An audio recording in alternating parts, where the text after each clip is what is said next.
Hello students. आज हम economic importance of algae अर्थात शैवालों के आर्थिक महत्व के बारे पर चर्चा करेंगे। शैवाल किस प्रकार से हमारे लिए यूजफुल हैं उनके बारे पर चर्चा करेंगे। वैसे शैवालों का बहुत अधिक आर्थिक महत्व है, लेकिन हम यहाँ पर जो एनसीईआरटी में पॉइंट दिए हुए हैं उन्हीं को क्लियर करेंगे। तो इसमें ये पहला पॉइंट दिया हुआ है कि पृथ्वी पर प्रकाश संश्लेषण के दौरान कुल स्थिरीकृत कार्बन डाइऑक्साइड का लगभग आधा भाग शैवाल स्थिर करते हैं। मतलब पृथ्वी पर जो प्रकाश संश्लेषण की प्रक्रिया होती है जिसके द्वारा भोजन बना करता है, तो भोजन बनने की प्रक्रिया में कार्बन डाइऑक्साइड का स्थिरीकरण हुआ करता है। तो उसमें लगभग आधा भाग केवल शैवाल ही फिक्स करते हैं। मतलब शैवाल ही कार्बन डाइऑक्साइड, जितनी कार्बन डाइऑक्साइड प्रकाश संश्लेषण में प्रयुक्त होती है हरे पौधों द्वारा, उसमें से लगभग आधा भाग अकेले केवल शैवाल ही स्थिरीकृत करते हैं। तो इस प्रकार से अत्यंत महत्वपूर्ण हो जाते हैं शैवाल हमारे प्रकाश संश्लेषण प्रक्रिया के लिए। अच्छा, प्रकाश संश्लेषण प्रक्रिया इतनी महत्वपूर्ण क्यों है? क्योंकि इसी के द्वारा भोजन निर्माण की प्रक्रिया होती है। तो ये समझ गए होंगे पॉइंट। दूसरा पॉइंट है प्रकाश संश्लेषी जीव होने के कारण, मतलब जो शैवाल होते हैं वो फोटोसिंथेटिक होते हैं, प्रकाश संश्लेषी होते हैं। ये अपने आसपास के पर्यावरण में जो घुली ऑक्सीजन होती है उनका स्तर बढ़ा देते हैं। अब देखिए यहाँ पर कितना महत्वपूर्ण पॉइंट है। ये अपने आसपास के माहौल में जो घुली ऑक्सीजन होती है उसका स्तर ये बढ़ा देते हैं। तो इनके आसपास का माहौल कौन सा है? पूरा वाटर इकोसिस्टम, जिसमें कि मछलियाँ रहती हैं और अनेक जीवधारी जो जलीय जीवधारी होते हैं वो रहते हैं। तो उन्हें ऑक्सीजन की खपत पूरी मिलती रहती है, उनको ऑक्सीजन की कमी का सामना नहीं करना पड़ता है अगर शैवाल होते हैं। तो ये दूसरा इम्पॉर्टेंट पॉइंट हो गया शैवालों के आर्थिक महत्व का। तीसरा है ये ऊर्जा के प्राथमिक उत्पादक होने के कारण बहुत महत्वपूर्ण है। मतलब ये प्रोड्यूसर हैं, प्राइमरी प्रोड्यूसर कहलाया करते हैं ये। तो ये प्राथमिक उत्पादक होने के कारण बहुत बहुत महत्वपूर्ण होते हैं, क्योंकि ये जलीय प्राणियों के खाद्य चक्रों का आधार है। मतलब जलीय प्राणियों को प्रत्यक्ष या अप्रत्यक्ष रूप से जो भी ऊर्जा मिलती है या भोजन मिलता है वो शैवालों के द्वारा ही मिलता है, चूंकि यही प्रकाश संश्लेषण की प्रक्रिया करते हैं। तो ये इंपॉर्टेंट हो गया। नेक्स्ट है पोरफायरा, लैमिनारिया तथा सारगासम। ये भोजन के रूप में उपयोगी समुद्री शैवाल हैं। ये एक नंबर में पूछा जाता है कि भोजन के रूप में उपयोगी समुद्री शैवाल कौन से हैं? तो पोरफायरा, लैमिनारिया, सारगासम। एक और होता है जिसको एनसीईआरटी में नहीं लिखा गया है, अल्वा, उसे हम समुद्री सलाद भी कहते हैं। तो ये पोरफायरा, लैमिनारिया, सारगासम ये भोजन के रूप में क्यों उपयोगी होते हैं? क्योंकि इनमें विटामिन की प्रचुर मात्रा पाई जाती है, इनमें कार्बोहाइड्रेट प्रचुर मात्रा में पाया जाता है, इसलिए ये भोजन के रूप में उपयोगी होते हैं।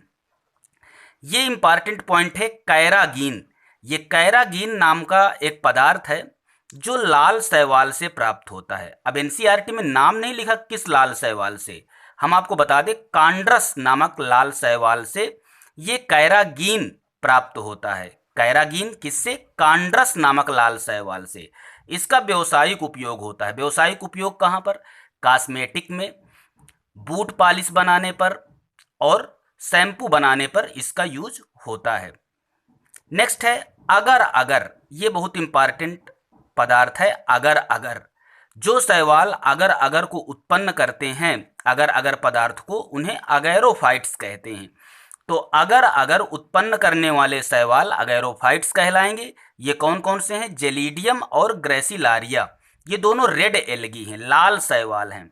लाल शैवाल की ट्रिक हमने बताया है वीडियो पर, तो उसको आप देख सकते हैं। तो ये अगर अगर उत्पन्न करने वाले जो पदार्थ जो शैवाल होते हैं उन्हें अगैरोफाइट्स कहते हैं। नाम क्या है? जिलेडियम और ग्रेसिलारिया। ये कैसे एल्गी हैं? रेड एल्गी हैं। इनका उपयोग सूक्ष्म जीवियों के संवर्धन में, मतलब माइक्रोब्स के कल्चर में और आइसक्रीम व जेली बनाने में किया जाता है। नेक्स्ट पॉइंट एनसीईआरटी पर दिया हुआ है कि क्लोरेला तथा स्पाइरुलिना ये यूनिसेलुलर एल्गी होते हैं। एक कोशिक शैवाल है, यहाँ से भी देखिए प्रश्न फंस सकता है कि एक कोशिक शैवाल कौन से होते हैं, तो क्लोरेला और स्पाइरुलिना ये एक कोशिक शैवाल हैं और इनमें प्रोटीन प्रचुर मात्रा में पाई जाती है। पूछा जा सकता है किन शैवालों पर प्रोटीन अधिक मात्रा में पाई जाती है, तो क्लोरेला और स्पाइरुलिना पर। इसीलिए अंतरिक्ष यात्री इन्हें भोजन के रूप में प्रयुक्त करते हैं।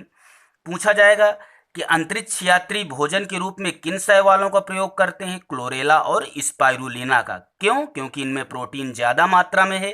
कैसे शैवाल हैं ये? एक कोशिकीय शैवाल हैं। अच्छा, यहाँ पर हम बता दें, क्लोरेला से एक एंटीबायोटिक औषधि प्राप्त होती है जिसे क्लोरेलिन कहते हैं, तो ये भी आप याद रखना। नेक्स्ट पॉइंट ये है कि कारा तथा नाइटेला नामक शैवाल ये मच्छर के लार्वाओं को नष्ट करते हैं। इन्हें हम लार्विसिडल एल्गी भी कह सकते हैं, जो लार्वाओं को नष्ट करने वाली एल्गी हो। ठीक, तो कारा और नाइटेला नामक शैवाल मच्छर के लार्वाओं को नष्ट करते हैं, अतः ये मलेरिया उन्मूलन में उपयोगी हैं। मलेरिया इरेडिकेशन में ये उपयोगी होते हैं। तो ये शैवालों का आर्थिक महत्व था। यहाँ पर सारगासम देखिए लिखा है, हालांकि एनसीईआरटी पर नहीं लिखा, लेकिन हम बता दें सारगासम से कृत्रिम ऊन बनाई जाती है, तो ये याद रखना। और क्या बताया था, समुद्री सलाद जो कि अलवा होता है वो भी भोजन के रूप में प्रयुक्त होता है। आइए एक बार और फटाफट देख लेते हैं। पृथ्वी पर प्रकाश संश्लेषण के दौरान कुल स्थिरीकृत कार्बन डाइऑक्साइड, जितनी कार्बन डाइऑक्साइड है पूरी, उसका लगभग आधा भाग शैवाल फिक्स करते हैं। प्रकाश संश्लेषी जीव होने के कारण शैवाल अपने आसपास के पर्यावरण में घुलित ऑक्सीजन का स्तर बढ़ा देते हैं। मतलब ये ऑक्सीजन को बढ़ाते हैं, जिससे जलीय इकोसिस्टम में, मतलब वाटर इकोसिस्टम पर ऑक्सीजन की कमी नहीं होने पाती। ये प्राथमिक उत्पादक हैं, अर्थात सभी जितने भी जलीय प्राणी हैं उनको ये भोजन उत्पन्न करके देते हैं। पोरफायरा, लैमिनारिया तथा सारगासम ये भोजन के रूप में उपयोगी हैं। क्यों उपयोगी हैं? क्योंकि इनमें कार्बोहाइड्रेट और विटामिन उच्च मात्रा पर पाया जाता है। कैरागीन लाल शैवाल है, किस शैवाल से प्राप्त होता है? कॉन्ड्रस से प्राप्त होता है। इसका उपयोग, व्यावसायिक उपयोग है इसका, कहाँ पर करते हैं? बूट पॉलिश बनाने पर, शैम्पू बनाने पर और कॉस्मेटिक पर। अगर ये जेलेडियम तथा ग्रेसिलारिया से प्राप्त होता है। ये कैसे शैवाल हैं? समुद्री शैवाल हैं, लाल शैवाल हैं। इन्हें हम अगैरोफाइट्स भी कहते हैं, क्योंकि अगर इनसे प्राप्त होता है। और इनका उपयोग सूक्ष्म जीवियों के संवर्धन में, मतलब माइक्रोब्स के कल्चर में करते हैं, आइसक्रीम बनाने पर और जेली बनाने पर होता है। क्लोरेला और स्पाइरुलिना जो हैं, ये अंतरिक्ष यात्री इन्हें भोजन के रूप में प्रयुक्त करते हैं। क्यों करते हैं? क्योंकि इनमें प्रोटीन ज़्यादा मात्रा में पाई जाती है और ये यूनिसेलुलर एल्गी होते हैं। कारा तथा नाइटेला ये लार्विसिडल एल्गी कहलाया करते हैं, क्योंकि ये मच्छर के लार्वाओं को नष्ट करते हैं, अतः ये मलेरिया के उन्मूलन में सहायक होते हैं। तो ये एनसीईआरटी के पॉइंट थे। हालांकि और इनका आर्थिक महत्व है शैवालों का, कुछ हानिकारक महत्व भी है इनका। तो ये जो एनसीईआरटी पर दिया हुआ है क्लास 11th की बायोलॉजी पर, केवल उसी की चर्चा की गई है।